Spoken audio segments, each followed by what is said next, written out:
ბოლნისში სოფელ რატევლის მინი სტადიონზე ბავშვთა ფეხბურთის ტურნირი ჩატარდა ელიტლიგა, სადაც ერთმანეთს ბოლნისისა და გორის გუნდები დაუპირისპირდნენ. საქართველოს მასშტაბით ელიტლიგის გათამაშებაში 12 გუნდი მონაწილეობს, ხოლო ბოლნისში 4 გუნდს ხვდება.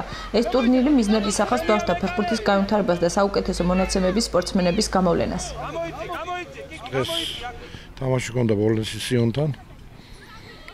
ანგარიში საყამე მომორჩა, ორივე გუნდი კმაყოფილი დარჩა. ძალიან კარგი ტურნირია და იმედია რომ ამ ტურნირით საქართველოში მრავალი ნიჭიერი ფეხბურთელი გაიზრდება. და ეს ტურნირი ემსახურება ბავშვების გაზრდას. ბავშვები იზრდებიან, ეუფლებიან თამაშის დონეს. სხვადასხვა რაიონებიდან ჩამოდიან. გორი მაგალითად დღეს გორი იყო. თბილისის გუნდები ავაზა, დინამო. ამათთან ისწავლიან ფეხბურთის თამაშს. ერთმანეთში რო ვითამაშოთ არაფერი არ გამოვა. ასე რომ ძალიან კაი ტურნირია. მადლობა სპორტსკოლის ხელმძღვანელს, რომელიც გვაფინანსებს და ყველანაირად გვიდგას გვერდში. შენი არ გაუშვა. ოჩა.